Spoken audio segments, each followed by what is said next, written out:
Bien, hermanos, vamos a continuar con el estudio en Romanos, entonces, repasando un poquito lo que ya hemos visto de la epístola. ¿Sí? Recuerden que estamos empezando el estudio de las epístolas doctrinales, donde el apóstol Pablo, que fue el apóstol llamado para los gentiles, ¿sí?, nos va a explicar en qué consiste el evangelio de la gracia de Dios. ¿Ok? Entonces abramos nuestras Biblias a Romanos, y en el capítulo 1, que ya hemos considerado en su saludo, él empieza a hablarnos de su tema. El tema del que va a tratar su epístola en sus 16 capítulos es sobre el evangelio de Dios, versículo 1. Y en los versículos 2 hasta el 6 empieza a explicar de qué se trata el evangelio. Ahí dice que el evangelio no es una nueva religión, el evangelio no es una nueva filosofía, el evangelio no es una nueva ideología. ¿Qué es el evangelio? Una persona. Y ahí dice una persona de carne y hueso como nosotros, del linaje de David. Pero a diferencia nuestra, que él es, dice, Dios, declarado Hijo de Dios con poder en la resurrección de entre los muertos. Y entonces este evangelio, o esta promesa, ¿no?, de la simiente de la mujer, del Mesías prometido en el Antiguo Testamento, tenía que ser del linaje de David, pero también era la persona de Dios, la segunda persona de la deidad, el Hijo, quien iba a venir entonces para cumplir esta promesa a la humanidad. Entonces explica todo eso y luego lo saluda, ¿no? Saluda. Y luego hemos mirado versículo 8 en adelante lo que el evangelio hace, ¿no?, en la vida de las personas que creen en Cristo, en el evangelio. ¿Cuáles son los efectos de creer en Cristo? ¿Recuerdan? Ahí Pablo empieza en el versículo 8, doy gracias a mi Dios. ¿Qué produce el evangelio? Gratitud, ¿verdad? Está diciendo doy gracias. Eso nos enseña que hay que ser agradecido. El que conoce a Cristo como Salvador, hermano, está agradecidísimo por la salvación, por la vida, no, por las bendiciones espirituales. Versículo 9, ¿qué dice? ¿Qué aprendimos ahí? Él dice que está orando, ¿no? Siempre en mis oraciones, dice, da gracias. Y recuerda, intercede por ellos. Entonces Cristo en nosotros produce no solo gratitud, sino también oración, exacto, deseos de orar. Así que vaya checando ahí, ¿no?, estas cualidades, estos efectos que causa Cristo. ¿Los está causando en usted? A ver, analicemos. ¿Somos agradecidos? ¿Somos hombres o mujeres de oración? ¿Nos gusta estar en la presencia de Dios orando? Número 3, versículo 10. ¿Recuerdan? Dice que tenga al fin por la voluntad de Dios un próspero viaje. Él siempre dependía ¿de qué? Estaba él siempre sujeto ¿a qué? A la voluntad de Dios. Eso produce Cristo, hermano, en nosotros. El deseo ¿de qué? De hacer la voluntad de Dios. Eso, lo que Dios quiere, lo que Dios nos manda. Cuando Cristo está en nosotros, queremos hacer lo que Dios ha mandado. Por eso Jesús dijo, el Padre se agrada de mí porque yo hago siempre lo que a Él le agrada, ¿no? Por eso cuando en el bautismo, ¿no ve?, o en la transfiguración, el Padre dijo, este es mi Hijo amado en quien tengo complacencia. Este me complace porque hace lo que yo quiero. Ay, hermano, a mí me encantaría que Dios diga eso de mí. No sé de usted. Me encantaría que Dios diga, me agrada René, ¿no? Me complace René, mi siervo, mi hijo, porque hace lo que yo quiero. Lo que a mí me agrada, eso Él hace. Ay, Dios mío, ojalá que así sea siempre. ¿Sí? Eso produce Cristo, hermano. El deseo de hacer lo que Dios dice en su palabra, de someternos a su voluntad. ¿Ya? Vaya checando. ¿Hay ese deseo en usted? Versículo 13. Paciencia en las pruebas, ¿no? Pero he sido estorbado, dice, ¿no? Pero ahí está, yo procuro ir, yo me planifico y no se puede. Siempre pasa una cosa a la otra y he sido estorbado. Y aquí vemos la paciencia, hermano, de este hombre de Dios, Que él no dice, bueno, yo siento que debo hacer eso y voy y me lanzo por fe. No, él estaba siempre esperando el tiempo de Dios, pacientemente. ¿Ah? Eso produce Cristo, hermano, en nosotros. Paciencia en medio de las pruebas y las dificultades. También el versículo 13, la última parte, dice, para tener también entre vosotros algún fruto. Dice. Eso produce Cristo, ¿no? El anhelo de tener fruto entre los hermanos. ¿Sí? Esa es nuestra función, hermano, en realidad. Somos salvos para servir. ¿Sí? Para servir a Cristo, para ser de bendición a otros. Y llevar fruto. ¿Sí? El fruto de la santidad de vida, el fruto de ganar a otros para Cristo, el fruto de ser de apoyo, consuelo, de ánimo a los hermanos. ¿No? Ok. Y por último, dice versículos 14 y 15, que Cristo hace que nosotros nos sintamos deudores. A griegos y a no griegos soy deudor, dice. Pablo se consideraba deudor del Evangelio. ¿Sí? Eso produce Cristo, hermano. Y eso es el Evangelio. Repito, el Evangelio no es una religión. El Evangelio es una persona, Jesucristo. ¿Ya? Por eso yo no predico una religión. Yo predico a una persona que es el único camino al cielo. El único camino que te puede relacionar con el Padre. ¿Sí? El único dador y sustentador de la vida. Él dijo, yo soy el camino, la verdad y la vida. Nadie viene al Padre sino a través de mí, por mí. Entonces, eso es el Evangelio. ¿Ya? Y estas características deben identificar pues a uno que dice ser cristiano, que dice tener a Cristo, que dice haber recibido a Cristo. ¿Okay? No se olvide. Después miramos versículos 16 y 17, que el Evangelio también es poder de Dios, exactamente, poder de Dios. ¿Pero para qué? Para tumbar a la gente cuando yo lo toco y que se revuelque en el piso, para sanar todas las enfermedades y resucitar todos los muertos que me traigan. Eso dice para salvación. Hechos 1:8 dice, recibiréis poder, ¿cuándo? Cuando haya venido sobre vosotros el Espíritu Santo y me seréis testigos. El poder es para testificar, dijimos, ¿no? El poder que Dios promete, hermano, es para la expansión de esta noticia, de este mensaje de la persona de Jesucristo. Ese es el poder. Y se vio cuando Pedro en su primer discurso, ¿recuerdan?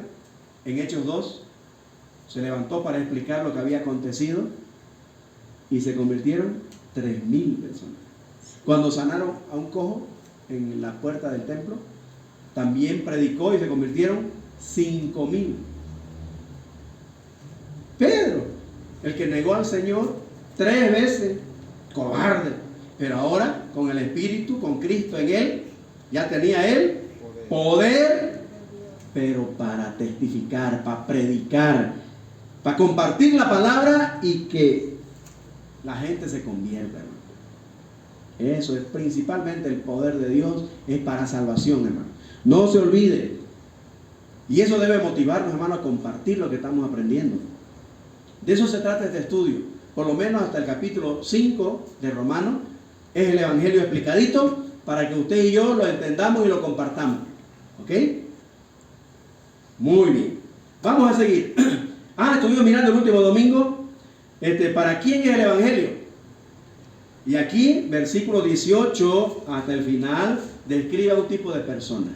¿Recuerdan qué tipo de persona dijimos que era esta descrita aquí?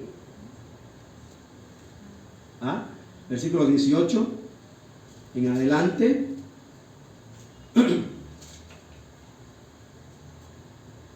Dice, a ver, miremos un poquito la descripción de esta gente. Versículo 23, y cambiaron la gloria del Dios incorruptible en semejanza de imagen de hombre corruptible, de ave, de cuadrúpedo, de reptiles, idólatras, ¿no? Por lo cual también Dios los entregó, dice, a la inmundicia, a la concupiscencia de sus corazones, de modo que deshonraron entre sí sus propios cuerpos, ya que cambiaron la verdad de Dios por la mentira, honrando y dando culto a las criaturas antes que al Creador. Ahora el 26 dice, por esto Dios los entregó a eso que querían ellos, pasiones vergonzosas, pues sus mujeres cambiaron el uso natural por el que es contra la naturaleza. De igual dice los hombres, dejando el uso natural de la mujer, se encendieron en su lascivia, unos con otros, dice, cometiendo hechos vergonzosos, hombres con hombres, etc. Y más adelante, la lista larga, ¿no? Dice, estando atestados de toda injusticia, fornicación, perversidad, avaricia, maldad, lleno de envidia, homicidio, etc. ¿A quién está describiendo? A una clase de personas, que son los inmorales. Incrédulos, claro, en general a todos los incrédulos, pero esta descripción, hermano, es de los peores, pues, ¿ya? De los peores pecadores, impíos, dice, ¿no? Y esa descripción habla de un comportamiento inmoral. Anótese. Inmoral. ¿Por qué? Porque mire la descripción ahí de estos pecados, que se resume en inmoralidad. Inmoralidad. ¿Ok? Ahora, también miramos versículo 1 del capítulo 2 hasta el 16, que describe a otro tipo de persona. Mira el capítulo 2. Por lo cual eres inexcusable, oh hombre, otra clase de hombre, quien quiera que seas tú que juzgas, dice. Pues en lo que juzgas a otro te condenas a ti mismo, porque tú que juzgas haces lo mismo. Y empieza a describir. Sucede que hay otro grupo, ¿no?, de personas en el mundo que, mirando a esta gente que describe aquí, inmorales, dice, ay, qué horror, ¿no? Yo pues no hago eso, ¿no? Yo soy fiel a mi pareja, no doy lugar a los vicios, yo no fumo, yo de mi trabajo a mi casa, etcétera, ¿no? Y se justifica y está condenando al impío, pecador, inmoral, ¿no? Y esta es la descripción, aquí le puse, de el hombre moralista, el hombre moral, ¿ya? Claro, son gentiles también, ¿no? Son personas en el mundo, pero que también, hermano, tienen mucho exceso de confianza en sí mismos y dicen, ay, pues yo no soy como este, así que Dios sabe cómo yo me comporto y seguramente ya tengo asegurado un lugarcito en el cielo. Y están confiando en lo bueno que son, en lo moralmente bueno que son, ¿sí? Y es verdad, hay mucha gente así. No son evangélicos, pero son honestos, bien responsables. Conozco mucha gente que no tiene ningún vicio, son buenos padres, increíble, pero sí, hay gente moralista, ¿ok? Pero esa vida moral intachable que pretenden vivir no es suficiente para ser salvo, porque la salvación no es por obras, exactamente. No hay nada de lo que yo pueda hacer en mi esfuerzo personal, carnal, que le pueda impresionar a Dios para que me dé un lugarcito en el cielo. No es ese el camino. Así lo hemos aprendido en el Evangelio. ¿Ok? Entonces, el Evangelio, la salvación que trae la persona de Cristo, también es para el moralista, que está condenado por confiar en sus propias obras, ¿no? En lo muy bueno que es, honesto, responsable, buen padre, buen esposo, buen trabajador, está bien, eso está bien, pero no para impresionarlo a Dios y que le dé un lugarcito en el cielo. ¿Me entienden, hermano? ¿Está claro eso? Ok, ahora vamos a mirar el otro grupo de personas. Repasando primero, a ver, lo que necesitan el Evangelio que hemos visto hasta ahora. Necesitan el Evangelio, los que describe el capítulo 1, versículos 18 al final, al 32. ¿Qué clase de personas son esas que necesitan el Evangelio? Los inmorales, los impíos, que son de lo peor, que han hecho a un lado a Dios y ¿Qué le importa a Dios? Y hacen según les guía su carne, ¿no? Sus pasiones y deseos. La concupiscencia de la carne, los malos deseos. Ok. Bueno, eso sí o sí lo necesitan, ¿no? Pero ¿qué tal este otro grupo que dice mirándolo a eso? Ay, mire, ay, no, mirá, yo pues no soy así, dice. Yo, y empieza el yo y el yo a crecer, ¿no? Obras, confianza en sí mismo. Aquí también miramos el anterior domingo que esta gente también necesita la salvación. Y son los morales. Evo Morales y compañía. No, todos los moralistas, ¿sí? Los que tienen confianza propia en sí mismo, de portarse bien, y que piensan que con su buen comportamiento y sus buenas obras van a ganarse un lugarcito en el cielo. Dios me tiene que premiar porque yo pues no soy como él. Comparándose. ¿Ok? Vamos a mirar ahora a otro grupo. Ya miramos a los inmorales, a los morales. Ahora miremos capítulo 3. Bueno, desde el 2 empieza, versículo 17. Miren lo que dice el 17. He aquí tú tienes sobrenombre, dice, de judío. Ay, caramba, aquí va a tocar a uno. A uno que es peor que el moral todavía. ¿Estamos? Romanos capítulo 2, verso 17. He aquí tú tienes el sobrenombre de judío y te apoyas en la ley y te glorías en Dios y conoces su voluntad.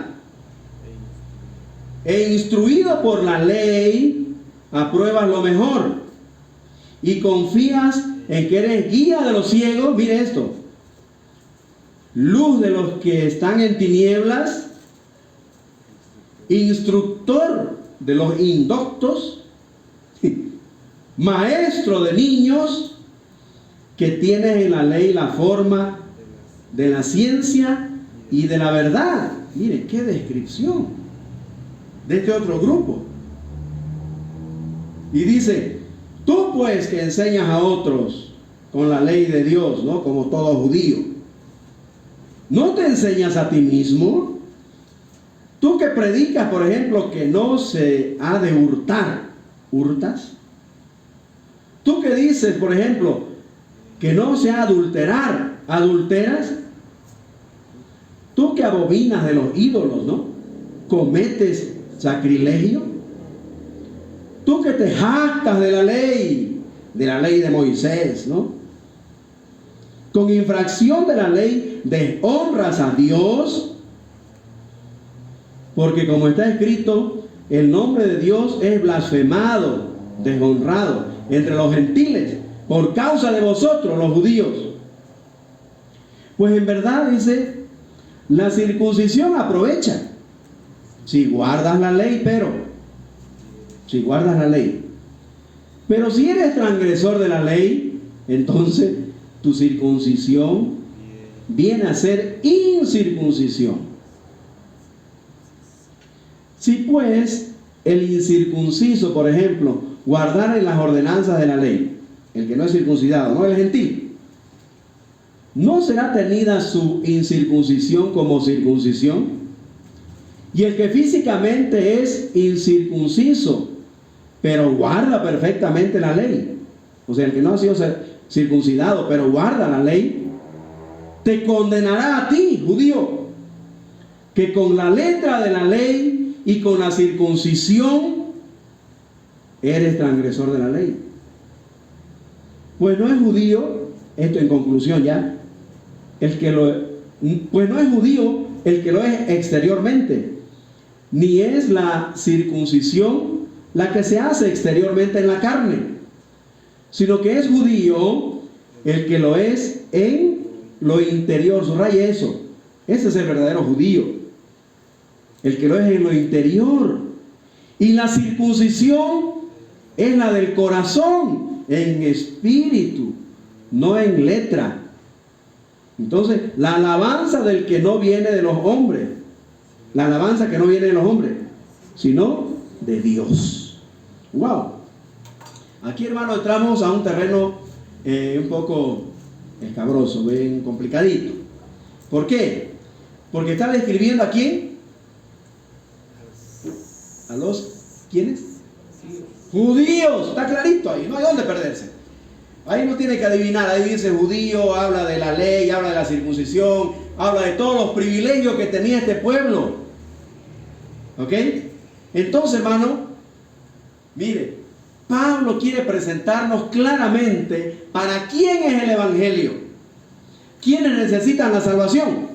Los inmorales, los moralistas, pero también los judíos. ¿A quiénes representan los judíos, hermano? A todo religioso en el mundo. Y eso hace la religión, hermano. Miren la descripción de Pablo, está mostrando cómo se jacta un religioso, ¿no? No, pues yo no soy inmoral, ni soy un moralista, ¿no? Yo soy judío, ¿no? Y describe por qué se jacta de su religión. Tiene sus privilegios. El pueblo de Israel, hermano, tenía sus privilegios, ¿ya? En primer lugar, él heredó, el pueblo de Israel es heredero, ¿ya? De la ley. De la ley.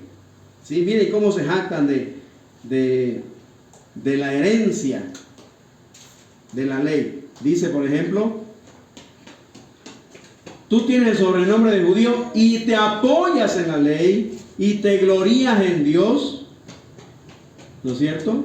Entonces, están orgullosos de ser judíos y de tener, y que Dios le haya confiado la ley. ¿Sí? Pero ¿qué dice el 18? Y también sigue describiendo, ¿no? Conoce su voluntad. Entonces, no solamente fueron herederos de la ley, que era la luz, tenía que ser luz para el mundo, hermano, la ley de cómo Dios, hermano, muestra de qué manera podemos agradarle, cuál es el estándar que exige Dios del ser humano. Y ahí está la ley. La ley es como un espejo que revela el pecado. ¿Quiénes somos? Ahí nos miramos, ay, tengo esta mancha, ¿no? Pucha, ¿cómo me habré manchado aquí? Pero me muestra la mancha, pero el espejo no me la saca. ¿Me entienden? Eso hace la ley. Nos muestra el pecado, pero no le da solución. Solamente la ley fue dada para guiarnos a Cristo, para mostrarnos la solución, para revelarnos el estándar de Dios que el hombre no lo puede cumplir. Y entonces Dios provee cómo agradarlo, cómo cumplir ese estándar, esa demanda. ¿Me entienden, hermano? Entonces Israel estaba para eso, para mostrar al mundo la luz de la ley de Jehová, ¿ya? Del estándar de Dios, lo que Dios realmente demanda del hombre y que humanamente no podemos realmente nosotros satisfacerlo. Y entonces nos muestra quién sí puede. Y en sombras, a través del sistema religioso, ¿no? De las leyes ceremoniales, nos mostraban a Cristo. Recuerden que todo el Antiguo Testamento, en todas sus sombras, apuntaban a la persona de Cristo, al Cordero de Dios. Entonces los judíos se jactaban de ser herederos de la ley de Jehová, ¿ya? Pero también de tener todo el conocimiento de la ley. Versículo 18.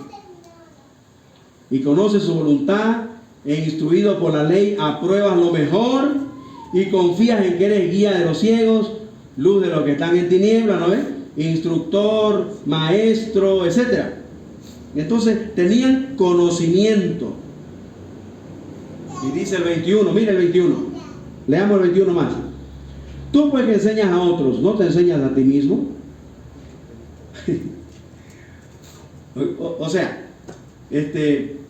está bien tener una herencia religiosa, ¿no?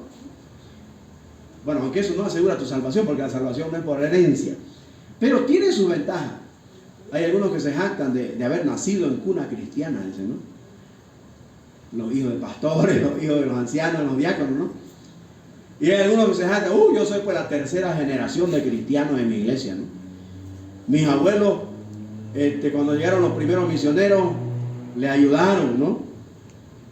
A ir a predicar el evangelio y mis padres y yo, tercera generación, ¿no? Y se jactan. Bueno, es una ventaja.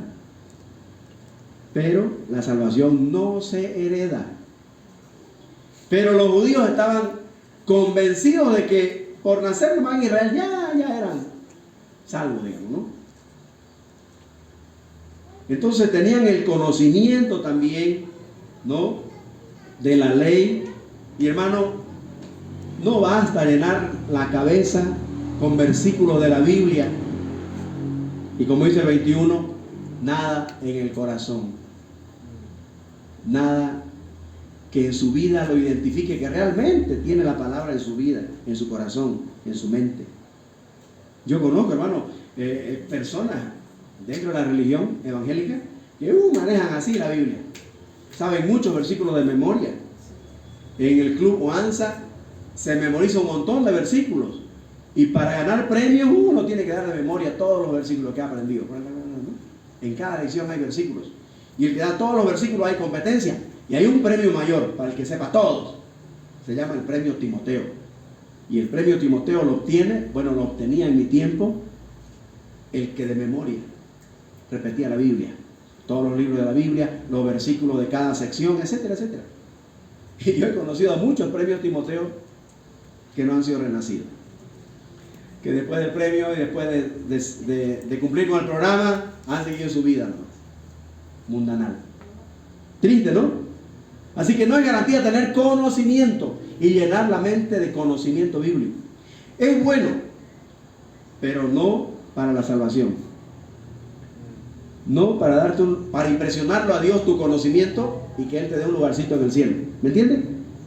Y los judíos se jactaban de su conocimiento, de cómo ellos eran maestros de niños, instructores de los indoctos, dice, ¿no?, guías de ciegos.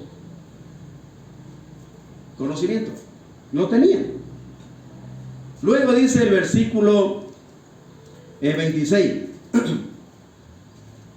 Si pues la circuncisión, el 25, pues en verdad dice la circuncisión aprovecha si guardan la ley. O sea, aquí estamos entrando a otro punto. Ellos tenían no solo la herencia de la ley, no solamente el conocimiento de la ley, pero también tenían el rito de la circuncisión. Ellos tenían un rito que los identificaba. Inclusive no hace mucho, no al siglo pasado, ¿no?, en el Holocausto, ¿no?, los alemanes, cuando querían saber quién era judío, ¿no?, le bajaban su pantalón para mirar si era circuncidado. Si era circuncidado, ahí está judío, ¿no?, a ojos cerrados. Ellos se jactaban del rito de la circuncisión. ¿Saben lo que es el rito de la circuncisión, no? Es a los 8 días de nacido el bebecito cortarle el prepucio de su penecito.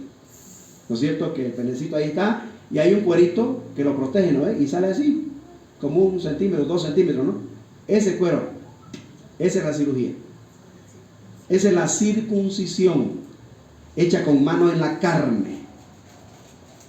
¿Ok?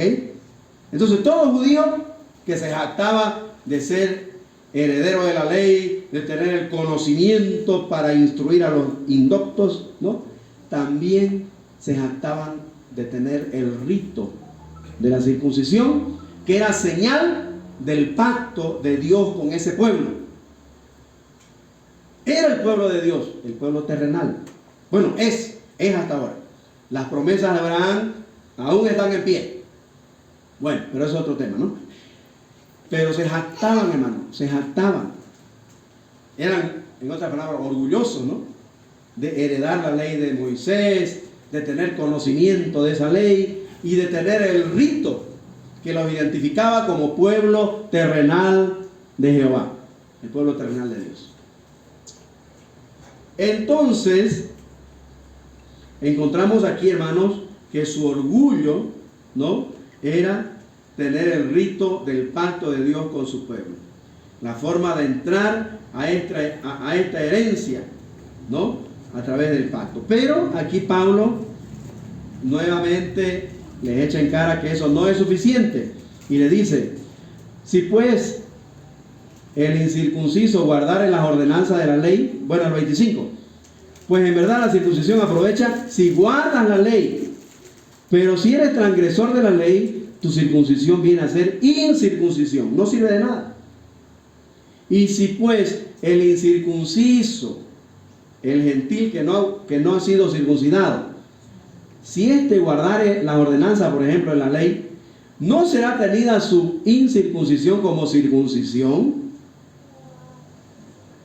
Y el que físicamente es incircunciso, entonces, pero guarda perfectamente la ley, te condenará a ti, le dice al judío, que con la letra de la ley y con la circuncisión eres transgresor de la ley.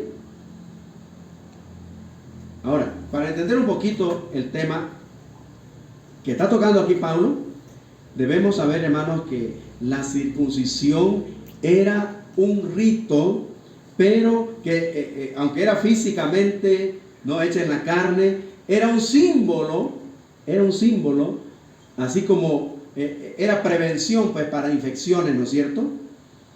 En el baloncito, la idea es que espiritualmente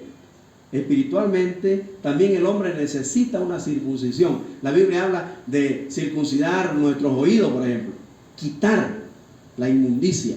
Habla de circuncidar nuestros ojos, ¿no? De quitar, ¿no?, inmundicia o suciedad de nuestros ojos. Habla de circuncidar el corazón, quitar la malicia, toda esa inmundicia del corazón. Entonces tenía una lección espiritual que era ejemplificada por esta cirugía en la carne.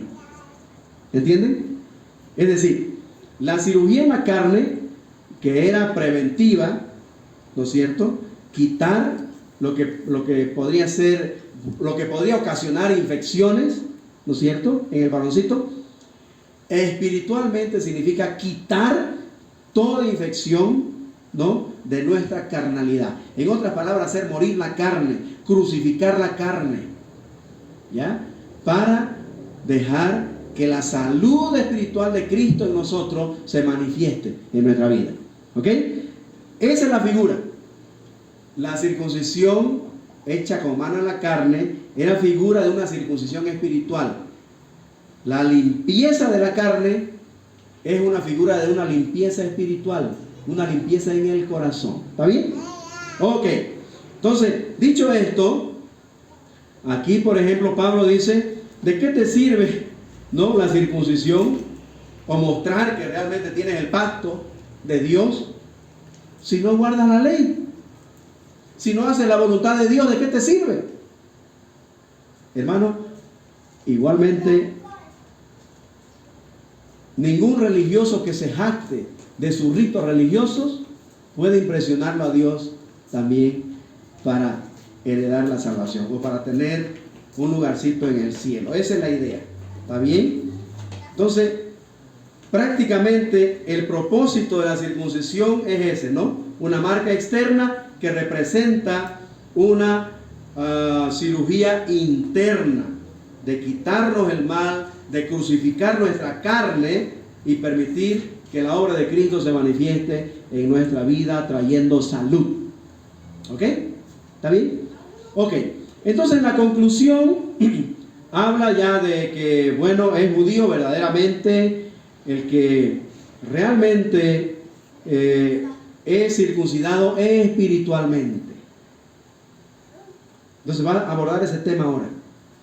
El nuevo nacimiento hace que tú realmente seas verdaderamente un judío. La palabra Judá significa alabanza, ¿no? Y entonces los judíos vienen de Judá, de la tribu de Judá. De ahí viene el término judío. Y entonces el Señor nos enseña a través de Pablo aquí, versículo 28 para concluir. Dice, pues no es judío el que lo es exteriormente, ¿no? Ni es la circuncisión la que se hace exteriormente en la carne, sino que es judío el que lo es, ¿dónde? En lo interior. Ese corazón circuncidado, muerto a la carne. Y la circuncisión es la del corazón, dice. En espíritu, no en letra, no en la letra. Entonces aquí viene la alabanza la alabanza del cual no viene de los hombres, sino de Dios, que mira el corazón. Hitler miraba el físico, la señal física, pero Dios mira el corazón, la sanidad del corazón, el nuevo nacimiento. Hermano, va a continuar el capítulo 3, vamos a continuar viendo el tema de los judíos, pero lo que quiero que pensemos ahorita en esta porción es que va a hablar de los religiosos y poniendo de ejemplo al pueblo judío, que eran muy religiosos, pero nosotros también hemos sido religiosos. Yo pienso, por ejemplo, en mi condición, ¿no? Cuán religioso era y me jactaba de la herencia. Yo soy pues de la primera iglesia, ¿no? Es la verdadera. Y confiaba, ¿no?, en mi religión. Y nadie me quería cambiar. No, yo nací católico y católico voy a morir, ¿no? Y todo religioso es así. No, yo soy de tercera generación, ¿no? Y nos jactamos. Pero hermano, vamos a aprender, vamos a mirar en el capítulo 3, que aún los religiosos necesitan el evangelio. Por más que tengan el conocimiento, hay muchos cabezones bíblicamente que se van a ir al infierno, hermano. Porque no es el conocimiento de la Biblia el que te salva. ¿Me entiendes? Muchos premios Timoteo, jovencitas, se van a ir al infierno si no ponen en práctica y creen en el único camino que te puede llevar al cielo, la persona de Jesucristo, el evangelio. Eso no es religión. ¿Me entienden? Pero también hay muchos que confían en sus ritos religiosos. Y nosotros vivimos en una cultura religiosa, hermano. Hay un montón de ritos por todos lados. Cada primer viernes, por ejemplo, hay cada olor que hay, ¿no?, cuando uno pasa, saumerio y no sé qué. Son religiosos. ¿No ven? Hermanos, por más que hagan todos los primeros viernes, etcétera, cualquier tipo de ritos, no van a impresionar a Dios para darle un lugarcito en el cielo y sean salvos. Porque no es la religión el camino al Padre. El camino al Padre es una persona. Y Pablo lo va a explicar clarito en toda esta epístola. No se pierda, hermano. ¿Está bien? Vamos a orar. Oremos.